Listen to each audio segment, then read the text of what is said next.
Hello and welcome to Revive Health's Daily Briefing Live for Monday, April 6, 2020. This is our 30-minute review of the latest, most important news, resources, and advice for health system marketers and communicators dealing with the COVID-19 crisis. I'm Chris Bevelo, Health Systems Practice Lead at Revive Health, and your host for the show. I'm joined as always by Chase Kleckner, Senior Marketing Manager at Revive Health, and our show's producer. Hello, Chase. Hey, Chris. Good to see you again. Yes, good to be back. We missed folks on Friday. Sorry about that, but we're excited to be back today. So thanks for hanging in there. We're joined by Josh Kuhnover, SVP of Marketing here at Revive Health. Hey, Josh. Hey, good to see you guys. Do you want to give like a 15-second overview of your entire life history for folks so they know who you are? Sure. Josh Schoonover, as Chris said, I have been working in and around healthcare for the better part of 15 years. Started off on working actually in medical clinics, then went on to the journalism side of things, as well as some doctoral research in healthcare environments, then management consulting specifically in healthcare. And for the last several years, I've been at Revive. Great. Well, thank you so much for joining us, sir. You bet. We wanted to have the conversation Josh and I are going to have on Friday. As we said, we couldn't have the show because we thought it was a good Friday kind of topic, but it'll work on a Monday too. So we'll get to that quickly enough. Let's see. As with each show, we plan on covering the latest news, providing some resources, and most importantly, sharing what we're seeing, hearing from other Marcom professionals across the industry and what we're thinking. We want this to be interactive. So please, if you've got a question for Josh and I or Chase, any of us, go ahead and put that in the Q&A queue at the bottom of your Zoom window. We'll get to as many as we can at the end of the show. You can also use the chat function in Zoom if you want to talk to other attendees. But if you'd like us to answer a question, make sure it gets in that Q&A queue. Chase will also be providing any relevant links we mention in the chat function. So if you want to access those immediately, you can. Know that we post a recording of this episode and every episode by the end of the day. So you'll be able to find that at our website, thinkrevivehealth.com, or if you want to go right to our communications hub on COVID-19, where we have a lot of good stuff, go to thinkrevivehealth.com/COVID-19. Also know, because we realized how difficult it is for folks to actually chime in or listen every day at noon or even a single day at noon, everybody's pretty darn busy. Obviously, we are now up on iTunes, so you can subscribe to the podcast and listen to it whenever you have a chance. Though we were talking today, I was talking with someone, my podcast queue is I'm so far behind on my podcast because not commuting anymore. There's not a natural time for me to listen. So hopefully you can find that time. Let's see, a couple of notes for those of us who haven't joined before. We always like to say we are not experts on COVID-19. So not a place to come for medical or scientific advice. We do have opinions and thoughts on how marketers and communicators might want to manage the crisis, but just keep in mind, everybody's situation obviously is unique depending on your organization, depending on the community you're in. So make sure you apply that context to anything we're going to be talking about, so you can make whatever decisions are best for you. So with that, let's start with the news. And we always start with the latest count. We do that because, and when I say count, I mean count in terms of cases and deaths. We do that because it provides the context we need at the highest level for how to think about what everybody needs to be doing and considering in terms of this crisis. Because as things continue to get worse, we're going to have a certain mindset. And as things start turning around, hopefully this month, we'll have a different context kind of coming down the other side of it. So we use the Johns Hopkins tool, Johns Hopkins University. And when I refreshed at the top of the show, globally, we're at 1.2, almost 1.3 million cases with 70,798 confirmed deaths. The United States, unfortunately, continues its rapid increase. So it was last week when, I think the week before on a Friday where we became number one. Last week, we doubled the next closest. This week, we are almost at the same level as the next three combined. So if you took Germany, Italy, and Spain and combined all of their cases, we're almost at that same level at 338,995. Obviously, we have a larger population, but it just shows you how quickly this has advanced in our country. And we are up to 9,683 deaths, unfortunately. And the chart on Johns Hopkins just shows this continuing to go up and up. So there's been a lot of talk about potentially a peak sometime mid-April. Not sure if it'll hit mid-April or later in April. Some good news, tentative good news. Governor Cuomo in New York, who has kind of emerged as a leader nationally, not just for New York, but because of what the state's gone through. He came out today and said that the latest day death count in New York is a little lower than the day before. And so he said that their continuing size, the virus is starting to slow. Obviously, New York is out in front of a lot of other metropolitan areas, so that doesn't mean it's slowing nationwide, but everybody's got their eyes on New York given what they're going through there. And our hearts go out to all the people who live there, all the healthcare workers having to deal with just such a unbelievable crisis there. So that is good news, even though it's tentative, of course. That's good to hear. So let's remind you of a resource we have. I mentioned before our COVID-19 communications hub. One of the things you'll find there is we reran a consumer survey, 700 folks across the country. We had done that just over 2 weeks ago. We reran it last week. So you can find an updated report there. Just some statistics coming out of that. Hospitals, health systems, and physicians are still the most trusted source of information, according to consumers. So that's above national health experts. That's above the federal government. That's above local governments. And consumers are wanting more information from hospitals and health systems. So really important for all of you to keep that communication ongoing. We've seen a spike in the number of people who are aware of virtual care and telehealth, which isn't surprising. 13% more said that they were aware of it than before. We were a little surprised, Josh, I know you're aware of that. If I remember right, I think it was 47% the first time we ran it had heard of telehealth, which seemed low at the time even. Incredibly low.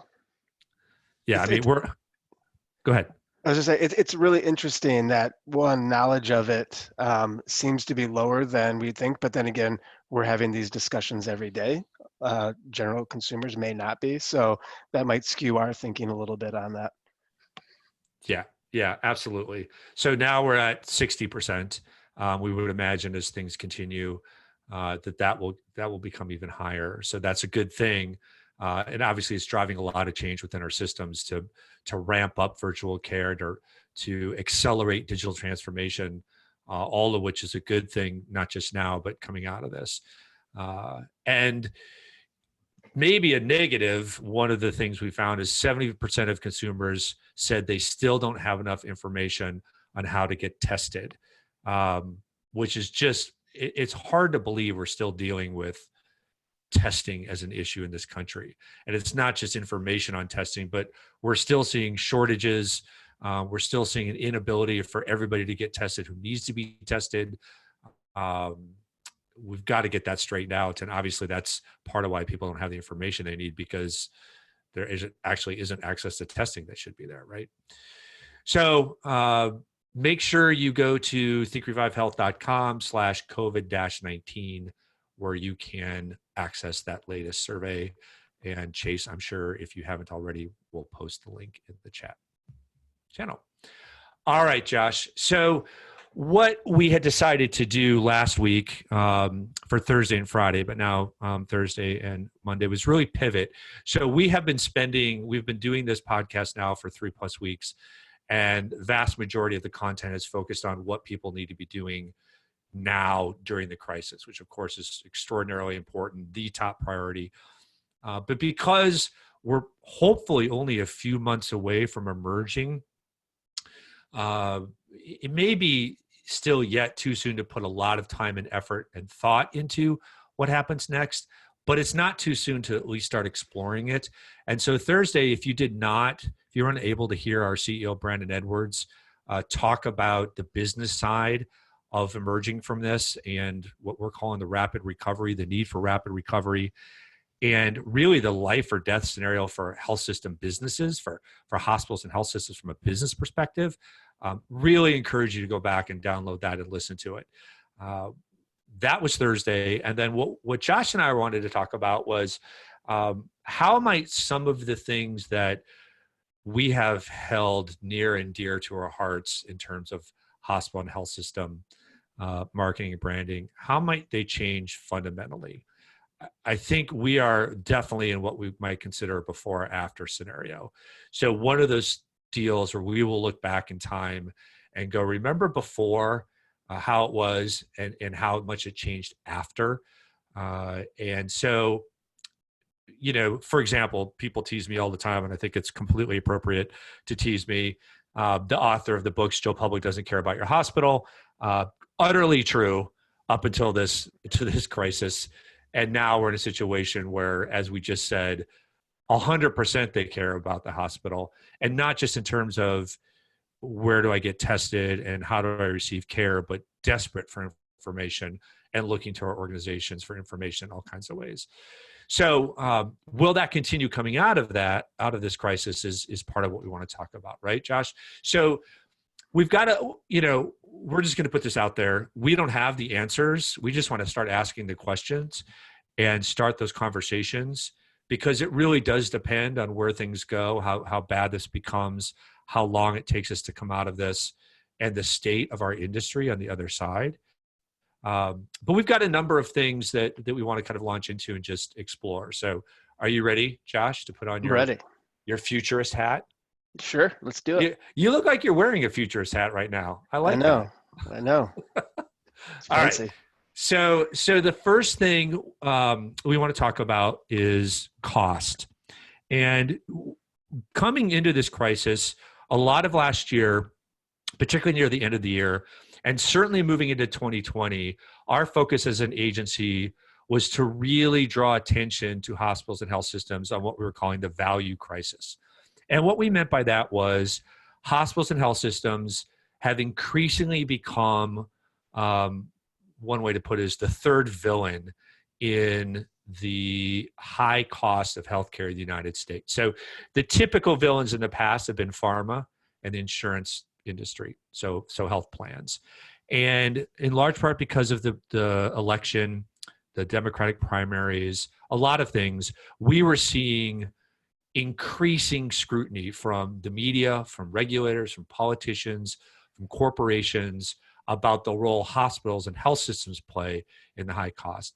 Almost to a degree that was sometimes laughable. Some of the stories that would come out, equated hospitals and health systems to insurance plans and pharma with equal kind of vitriol, almost dismissive of the role that hospitals and health systems play in terms of healthcare. But this was going to be an increasing problem for hospitals and health systems. And, in terms of our brands, we're one of the few industries where where we're at on the value spectrum is typically not part of our brand. So if you think of retailers, you can think of Nordstrom's up here and Walmart down here in terms of discount versus luxury. Not really a part of how people evaluate hospitals and health systems, but we may need to make it part of it or in the right way. Otherwise, it will become part of our brand proposition in a negative way, right? So this was something that we were going to spend a lot of time on. Now, we are seeing potentially a wholesale shift in that, because what people are realizing is hospitals and health systems financially are struggling mightily. And will we see a shift in public perception, in media perception, in political perception about the role of cost with hospitals and health systems? And will people look at it in a completely new way? So Josh, I'm going to knock that over to you and see what your first thoughts are on that. Yeah, I guess the thing that I think about right away is, when we talk about the cost, I don't know that anyone's talking about that now, right? If anything, they're looking at how underfunded Right. some hospitals and health systems are, and what kind of equipment they're able to have, what they're able to process, how people are being like workers and how much healthcare workers and how much they're dedicating to being there regardless of, but one, the financial cost, two, personal costs, and three, like safety costs. And I think that kind of has defanged, at least for now, that whole conversation. In fact, it's to the point where now people are thinking about how do we donate to these hospitals and health systems, whether that's in masks, whether that's in food for caregivers and healthcare workers, even just in sentiment where you see a lot of folks putting up banners and driving by hospitals and clapping for folks just to say like, we're with you, we believe you. So I think it's the cost conversation is not one that's being had right now, other than the fact that whatever dollars we have to pour into that, whether that's from the most recent stimulus package or what they're talking about for the potential future one and having a healthcare focus on that.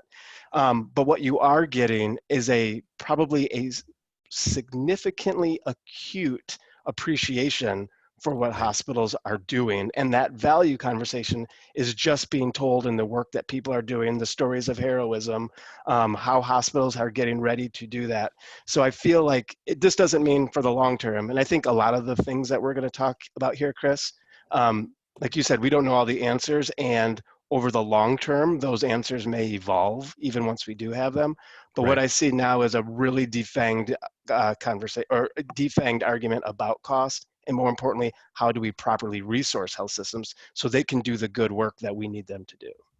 Yeah, I think an example of this shift, and to your point, Josh, is where there have been discussion of costs, it's been related to the cost of receiving treatment for COVID, right? And so, especially going into this, a lot of concern about people avoiding getting tested or going to the hospital, going to the ED because of their fear of what it would cost. And there's been reports like the average cost for treatment is like $33,000. And but the emphasis on that problem is not on, boy, isn't that expensive? Why is it so expensive? And shouldn't hospitals and doctors be getting paid less to lower the cost? It's been all about the lack of coverage in this country. It brings back Medicare for all. It brings back socialized medicine. The scrutiny's put on plans for trying to like in Minnesota, there's been an agreement where plans have agreed, nonprofit plans in Minnesota, to cover the cost of treatment. There's been a lot of talk about, I think last week we heard from the federal government said they will cover the cost. I mean, we don't have any details on any of this, but it's all focused on covering the costs rather than how high the costs are. And that's an example of the shift we're talking about. And yes, coming out of this, how long will that last? But you could certainly see the conversation shifting, like you said, Josh, from defending the cost of hospitals and health systems to why aren't we paying more? Why aren't we supporting them more than we are now, given the role that we now all remember they have to play in national crises like this? Yeah, I think, if we look at the before and now the after, where the argument was that health systems were pulling in tons of money for that, and they're equating cost to that. But then you see that razor thin margin there where things change, and all of a sudden you realize there's not the dollars there. The resources are scarce for things such as this. And so it just completely flips how people think about their engagement and the value that systems are bringing to communities. Right. Okay, so let's move on to the next one. And this goes back a little bit to the Joe Public doesn't care about your hospital messaging. So I will say, I'll raise my hand. I've been out in front of this, but I know I'm not the only one. The idea of maybe the last decade really advocating hospitals and health systems move beyond cliched brand messages and visuals. So a classic example is showing doctors with stethoscopes in your advertising. But it can also go to things like promoting quality, touting your facilities, all these things that, again, in the before were assumed, were things that really weren't differentiating. We definitely wanted to focus on the added value, let's say health-oriented focuses. and messaging, and trying to move beyond just like, hey, we're a place where there's doctors and nurses. And yeah, no kidding, right? This crisis has brought forward, again, for people, the critical role hospitals and health systems played. Now, folks that have had to deal with the healthcare system, right? Patients and their families know this. But Joe Public, the vast majority of people who haven't had to deal with it up until a certain point, when they do, have, kind of just assumed that, that's there, and haven't had to think of it this way. The crisis has brought the critical role of hospitals and health systems, the critical clinical role, to the forefront for everybody. So now, coming out of this, maybe the smartest thing you can do is put doctors in your advertising. Josh, what are you thinking of that? Yeah, just to the point that I alluded to earlier, is providers are emerging as the heroes. Many of us have known that there's heroic work that they're doing on a daily basis, but the national sentiment around heroism and what folks are giving up, not just in terms of their own personal safety, but you hear stories of how they're going home and they're going through separate entrances, not able to see their families, or they're staying at hotels or other areas designated. So the amount that they're giving, or you see doctors driving from outside of New York to there just to pitch in some way. I know Paul Hackett, our executive creative director, was on last week, and he talked about how frontline caregivers and doctors and all those folks there's the possibility of a 9/11 like assent to how people are viewing them and really understanding their work. And so it would be really hard, one, not to highlight that in a significant way, because they are the ones that are taking us through this. They are the ones that are dealing with this day in, day out without any kind of a break. And so if it's just not for respect and admiration for what they do, but more importantly, they have become, in this kind of very convoluted, sometimes confusing conversation around healthcare, around COVID-19, some of the most steady voices in it. And so I think having them be who we're looking to, and what people are recognizing as trusted resources for how they receive care now and in the future, it would be hard not to really kind of put that out there as something to put some emphasis on. Yeah. And of course, as always with marketing and advertising and branding, it needs to be done in a way that's differentiating. And that was part of the problem with the doctors and the stethoscopes was, well, all hospitals have doctors with stethoscopes. So what are you saying that's different? And that'll still be a challenge coming out of this. And as we've talked about before, brands will be made and broken by this because it is far more about what you do and how you show up in the world than what you say about yourself that establishes a brand. And usually that takes years and years and years to establish. It can be knocked down pretty quickly if you have the wrong kind of crisis.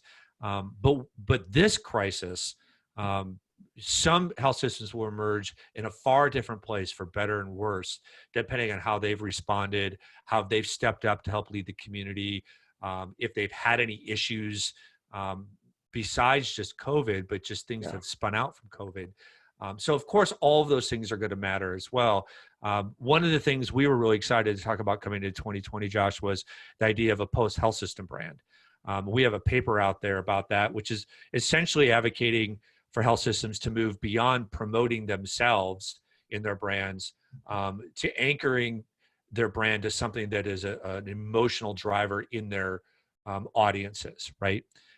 So you wouldn't talk about all the things that we just mentioned. You would find a way to have your brand be associated with something related to your audience.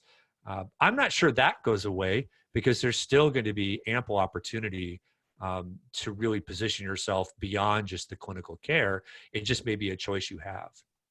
Yeah, and we see that about talking about health at a broader level and impacting people's lives in all of their moments. We've talked about those as living moments, deciding, or thinking moments and deciding moments for how they go through experiencing healthcare. But there was a study done by Resonant, which is a consumer intelligence, artificial intelligence platform. And they talked about how roughly 50% of people are more likely to put off addressing any non-critical healthcare issues or even dental issues until after this is over. And it just tells you, like, once that is the case, that doesn't mean that their needs go away, right? That means that they are going to be having those, and if not, like, just deferring some of their issues.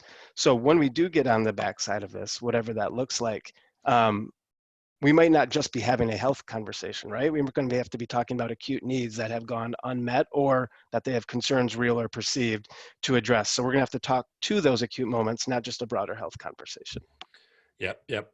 All right, we got two more to hit, and we're nearly out of time. But one of them I want to play with a little bit, and that's the idea of new entrants. So obviously, two huge trends that have shaped branding and marketing coming into this year are new entrants into the healthcare world. So by that we mean the CVS, we mean the Walgreens, we mean the Walmarts, we mean the Amazons, freestanding urgent cares, all of those, right? And that has been seen as this growing threat to traditional providers, where traditional providers are slow, they're stodgy, they're not good with consumer experience. These other people are going to swoop in, they're going to eat their lunch, right? Now, the first thing I think of is like, hey, CVS, like, no offense, but your immunizations are really cute, but we're over here like saving lives all the time. Now, of course, health systems were always doing that. But it takes something like this for people maybe to remember this kind of crisis, the social role that traditional providers play, right? Because it's been a long time since they've had to play it at this level. So part of me wonders whether that threat by new entrants will be properly put in the perspective it should be, as like, yes, of course, it's a great place to go for these things up here. But for the real bleep, this is where you're always going to come. Yeah, I think, people experience health and healthcare and sites of service a little bit differently based on their needs. And so when there is convenience, maybe they do go to CVS or whatever it is that they do for those quick care things. But I think you see the gravity of what holds the health system together. And for the first time, probably in any of our lifetimes, if not even longer, is the collective view of the country is on this issue, and seeing what it takes to actually address meaty issues in terms of healthcare for the country. And so I do think it probably pushes some of those other services that are nipping around the edges in some kind of context to what we all require for the health of our country. All right, we're going to stop there. The last one we have is consumerism. I feel like we could do a whole podcast on that. In fact, we should have Josh back next week, and let's explore consumerism more, because I think there's all kinds of ways to spin. I want to get to one question before we wrap, and this is from an attendee who asks, as health leaders are highly trusted, how well have health system leaders done in stepping up to speak and leading communities? Do any names come to mind? I've seen Tina Decker from Spectrum Health in Michigan do this otherwise, but none others. Is this a missed opportunity? So 100% it's a missed opportunity. The survey results and everything we're seeing and hearing is that consumers are, look, they're dying to hear from hospitals and health systems just overall, but there is a leadership vacuum related to this crisis overall, right? We all know that without getting into down the road of politics or anything like that. It depends on the state you're in. But man, people are craving that leadership. And so one name that pops to mind is Rod Hochman from Providence, who I think has always done a good job of going out there on important issues. I've heard him out there. I know there are others, but there's not nearly as many. There should be at least one in every market. Yep. One in every market who is, if not with her or his colleagues playing this role, at least somebody is.